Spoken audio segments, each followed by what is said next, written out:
Got a little remote control, but it's working. This is Ken the Pen coming to you live from the Restoration Center. And I preach better with my glasses because I can read. This is a book that I put out, and it was published April the 29th of this year. I was a resident here on July 24th of this year. I'm going to give a couple people who likes to read to do kind of like a fact check as I share this story. Any volunteers? I got a few books here. I'm not trying to sell them to you. I need readers. You're a reader? Thank you, sir. Anybody else? We need at least 3 readers, 3 more. Anybody? It's not that serious. If you want to do it, do it. If you don't, that's fine. We got 3 more readers. Come on down. The price is right. These are books. Yes, they retail on Amazon. I'm not going to lie to you. It's $20. Here we go. I got one for you, Vic. You good? One more. One more. Just get them back to me when you're done. I refer to these as workbooks. I'll tell you why. Now, I'm coming from a biblical perspective, but I want to show of hands. How many people generally believe in God?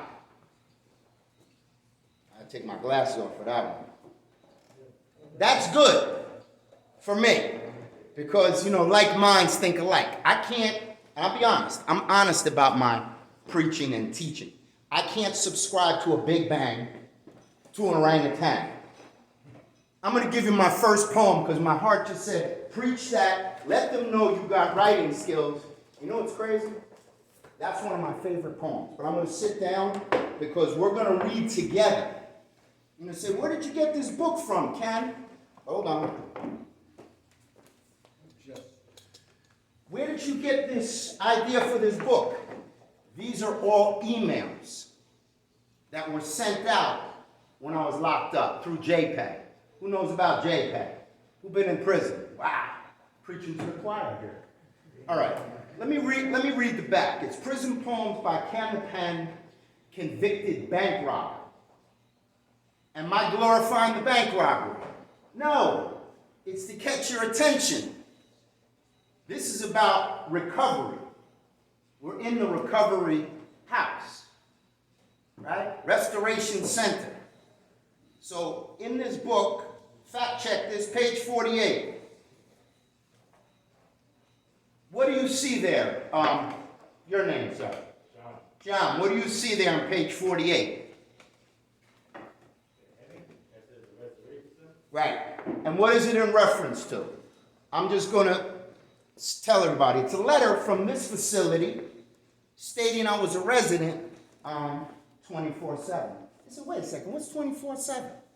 In Europe and in other countries, they put the day first before the month. You know what I'm saying? So today would be 18/5 instead of 5/18. I got that right. Okay, I'm on tape. Okay, so I'm bouncing around a little bit, but what I'm trying to show you is I was here. Upstairs, room 111. Used to go over to Answers Moving Forward. Hated coming to group. Say that on record? Hated coming to group. It's like, man, come on, bro. I know what I need to do. Ain't nobody can tell me what I need to do because you don't know me. See, so I put something together so you could get to know me. Because I don't like being social. I'm not social. So I put my feelings into a book. Push the pen, don't pull a gun. You know what I mean? Real talk. Okay, let me read the back, and this will explain some of it to you. Bear with me with my glasses. Enter the world of Ken the Pen. He was convicted of bank robbery and spent almost 3 years in the New Jersey Department of Corrections after a drug-fueled 2015 bank robbery in Newark, New Jersey. Ken the Pen is a moniker for Ken Strasser, alias Kenneth Strasser. While an inmate, Kenneth Strasser wrote these poems in the form of emails and sent them directly to his brother, Rick Strasser. All these poems were typed from a noisy, crowded, and hostile prison day room kiosk deemed the chaos as it was the reason for many fights. Like the phone, it was a daily ritual of getting in line to use either. These 40 emails, poems, have been preserved without any editing or transcription.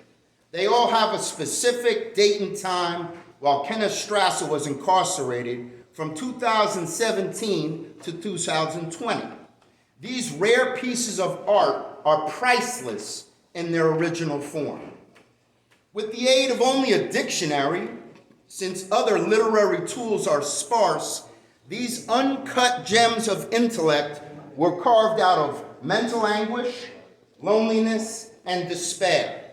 These poems will rivet your soul and change your perspective on life, love, and suffering with human resolve and godly intervention.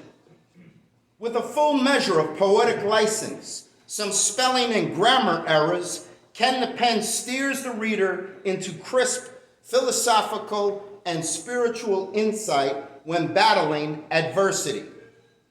This nonfiction narrative is documented with pictures and legal paperwork. These poems are all factual in content. Now go inside the vault and open your safe deposit box with a key from Ken the Pen. Tell you a little bit about me on the back here. This is what's called an autobiography.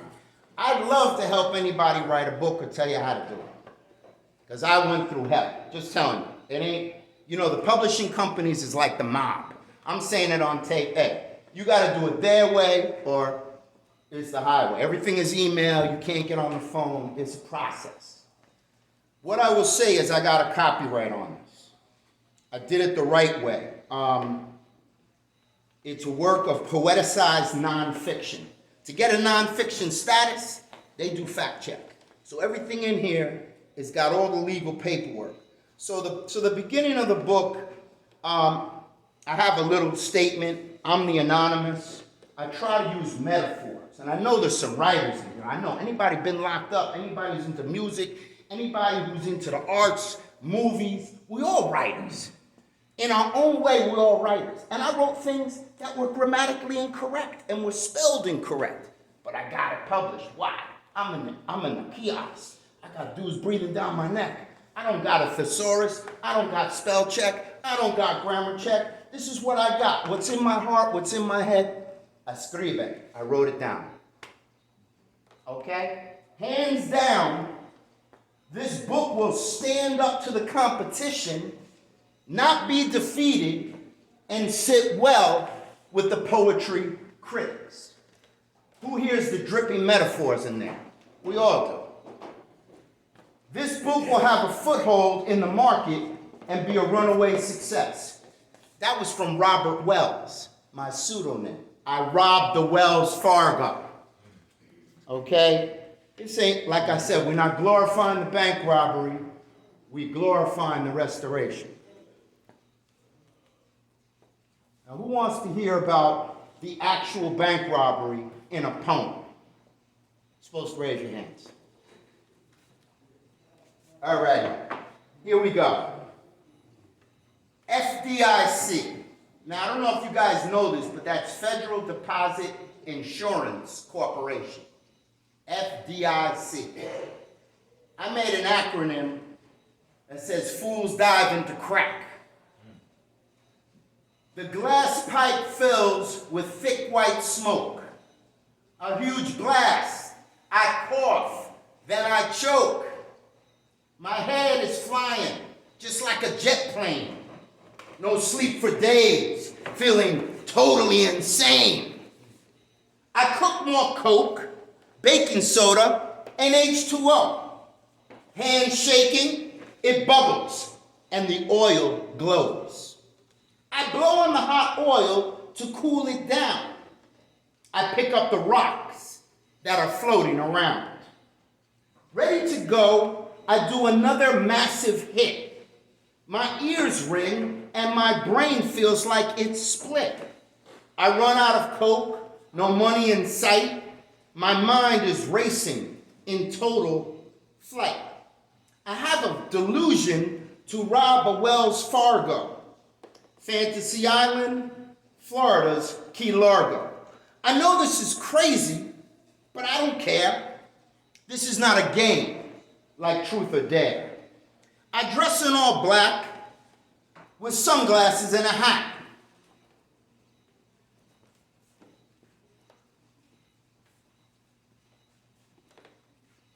I know I can run fast. I'm skinny with no fat. Quick sidebar, 140 pounds when I did the robbery, 260. Yes, I have an overeating problem. I'm celibate. I'm dating this young lady. Her name is Wendy. And I keep going to her house to eat and got pregnant. Who caught the joke? A little early for that. Wendy's, I overeat. All right. Trying to wake you guys up, man. It's all good. Like I said, I hated these meetings too. Entertainment and enlightenment, if I could be so humble to say. I try to do both. I dress in all black with sunglasses and a hat. I know I can run fast. I'm skinny with no fat. My note is crude, but to the point and clear. This threat must be credible to provoke fear. I walk into the bank calmly and don't wait in line long. At the teller window with note and words that are strong.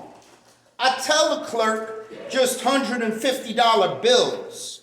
Don't press the alarm or people will be killed. I tell them no dye packs or people will die. I tell them this is for real and I do not lie. The cash is given since the teller is shook. This is a bank robbery and I am a brazen crook. I walk out slowly and never look around. I leave no note or evidence to be found. I am now in prison doing hard time. I learned my lesson for a stupid crime. I want to clarify. We're not glorifying a bank robbery. That's the hook. Look at the cover. Maybe I should. It's marketing. What am I going to do? Talk about smoke crack on the front with a stem? I don't think that would sell a lot of books. So, everybody's a murderer, everybody's a bank robber, but the only way you can validate that was, have you been convicted? Because then it's just hearsay. So I had to kind of step in, you know what, and wow, a few steps backwards, I'm in prison, and then I started having a relationship with Jesus Christ. A real relationship. Changed me. I'm a mess. And I'll read to you a little bit of what happened. And see, my mess has become my message as I age. See, I'm the example of what not to do.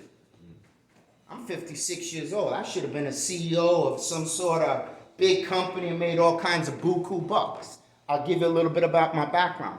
I say it in humility. How do we identify who we are unless we tell people? It's just objective, empirical data. So when I read this, understand, I'm a complicated person like everybody. Ken Stasser was born in New York City. He excelled in academics and sports, but he developed a drug habit in high school. He was sent to a reform school on a work farm. In 1995, Kenneth Stasser graduated valedictorian of an X-ray school in New Jersey. During the day, he worked full-time as an X-ray tech at a sports medicine facility. At night, he worked as a bouncer in an X-rated strip club. Woo! The now infamous Sin City in the South Bronx. Ken was living a double life, carrying an illegal gun and pumping illegal steroids. After a long, rocky marriage and bitter divorce, he started freebasing cocaine. To support his habit, he went on a bank robbery spree in Newark, New Jersey in 2015. He was convicted of bank robbery in 2018. After almost 3 years in prison, Ken lives with his daughter Elizabeth and their cat Lilo. Ken has a son, Anthony, and grandson, Dominic. To anyone who needs poetic peace during a storm, you should read this book. Now, people are like, how you got 3 years, bro? Who you snitched? All right, first off, I'm not a snitch. I'm not gay, and I don't steal from people. I stole from the system. That's my pedigree. If you in some other category, don't get offended. I'm just telling you about me. Okay, long story short, I went to trial like a lunatic. I robbed the bank on June 12th. You can fact check me with the internet. Last name Stas, all you gotta do is type in Ken the Pen. Man, I'm on Instagram, I'm on Facebook, I'm on the internet. There's no fake. It's real, and I only say this because you go into the bank, you rob it on June 12th, you go home, you smoke up a storm, you sniff some dope, you pop a few Seroquel, you drink some vodka. Next thing you know, you're in the Green Street. Well, they didn't have Green Street just now; they had closed it. But I've been there and back. You're all of a sudden at Essex County Jail. What happened? You tried to rob the bank. I tried to rob. Man, they tackled you. I'm looking at my clothes. I'm like, oh shoot! I went back the next day. How high could you be? High, bro. Like, all the money I stole the day before, once again, not glorifying it, my message become my message as I age. I just sat in the Bellevue Motor Lodge. Man, there were so many bottles, I couldn't flush them down the toilet after I was done with them. They just floating around in the bathroom, upside down, freaked out, hiding stuff. You know, the whole nine, man. And all of a sudden, I found myself in the bank. They tackled me the next day. So here's the theory. I go to trial saying, hey, that was the nut job on June 13th on the Saturday. What happened the day before? That wasn't me. That guy you said was sophisticated and was, I'm the guy intoxicated, leaning on the glass and this and that, man. That's me. The other guy's not me.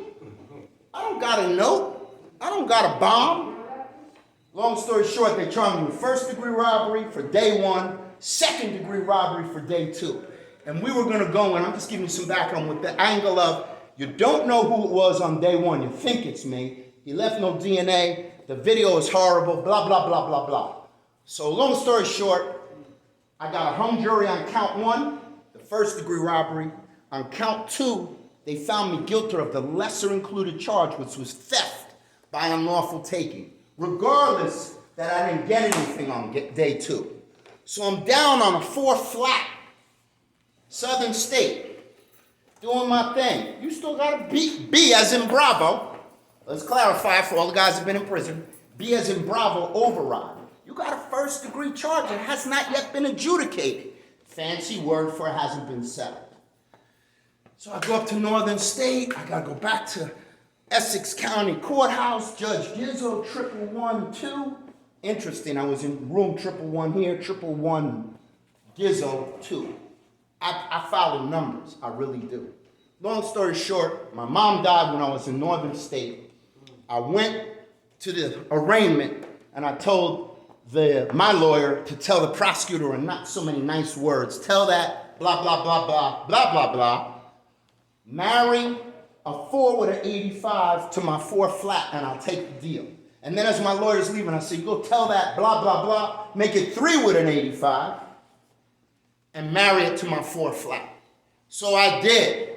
Fact check. I put in a motion for 134 days. For the gap time, I was denied.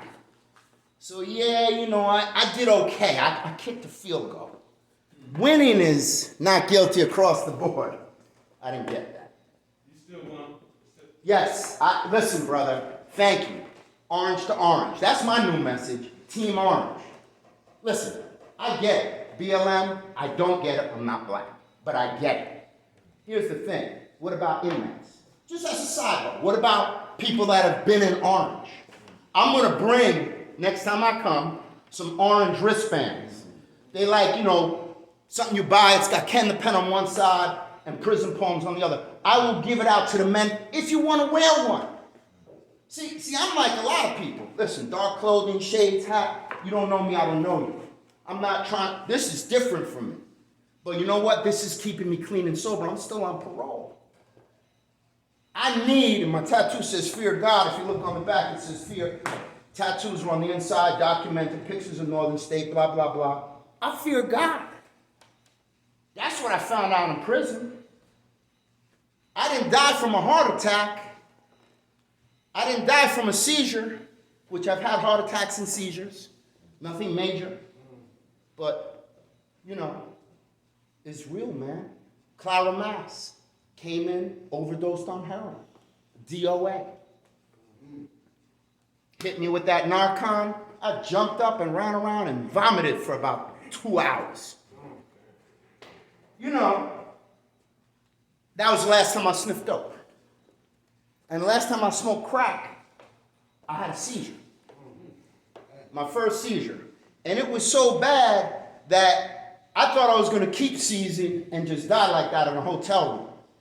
And the whole left side of my body was all over the place. And I thought I was having a stroke. So you're having a seizure. You think you're going to stroke out. Your heart is beating a million miles. You done tore your face up from being underneath the sink and trying to put stuff up in there. Just craziness. And I share this to share that, look, I'm a broken vessel, but God is slowly putting me back together. And I want to read more of the inspiration now. I could go into my relationship with my wife. Oh my goodness, that's a long story. I have a poem that talks about my insanity. That's why I'm celibate today. I feel to read it because I know what it's like to be jealous. I'm a jealous person. I deal with insecurities. I have control issues. I'm a mess. I cannot have a relationship. I'm too crazy. That's me. Maybe you want to roll the dice. I'm good. By being in prison, I felt like that was something I needed to do because it always had me out there. And this will tell you what I mean. You rambled, I rumbled. I have to drink a little coffee for this. Hold on. Now, here's the thing. Once again, I'm not glorifying the violence. I'm showing you who I was, hopefully past tense, right? We're not some product of certain things we did. I'm not just a bank robber. I'm just not an ex-drug addict. I'm just not a violent guy who was jealous. But I had those things in my past. So I have to reconcile it, compartmentalize it, and move forward. But always know, look at those behaviors. You're 56, man. How much you really going to change at your age? I ask myself that question. And I will tell you what it's like. Love triangles are dangerous. If you heard anything today, realize I met a lot of really good brothers in prison that killed their wives over three-way, that whole thing. Or killed the guy. Why? Because those passions run strong. Sex is a powerful thing. Intimacy, relationships. People get crazy. I get crazy. So I'll tell you what happened. People are like, come on, man, just get the poem going. You rambled, I rumbled. Till death, I tore him apart. We took an oath, a contract, a vow. AJ and I were married at last. Oh, wow. I loved and adored her beyond any words. Perhaps obsessively, quite possibly absurd. This love was like a playground teeter-totter, lopsided, with my passion growing hotter and hotter. I was almost 20 years older than her. My brother and father cautioned me and concurred. Like a madman who had jealous bouts of rage, taking massive steroids, I belonged in a cage. Angry sex, we smashed in sweaty, screaming delight. Our best sessions, usually after a furious fight. Then she rambled and left me all alone. She wouldn't talk to me or answer the phone. She finally told me she found another guy. I did my recon. like a detective and a spy. His name was Ed, like the horse. Apropos, she said, monster meat, she described, too large to give head. My blood boiled, and I wanted to rumble. For my wife, a loose football that was fumbled. I drove from the Bronx to Brooklyn in Flatbush. No weapons, a fair fight with no sneaky ambush. On Rogers Ave by his job, we shot the fare. Hands up, we traded punches, and my right landed square. He went down, and I punched him till my hands hurt. Then I started to kick and stomp. I went berserk. His spleen ruptured, and he went to ICU. Modern day surgery saved his life and mine too. I went to court with my private attorney, who pleaded my case cuckold for mercy. He explained a mutual fight that went awry. There was no intent for the victim to die. I pled guilty to assault in the 3rd degree. Got no prison time, no probation, I was free. The mercy I got was not from a judge, a man, but from God, the judge, who knows all the details and has a plan. Once again, not just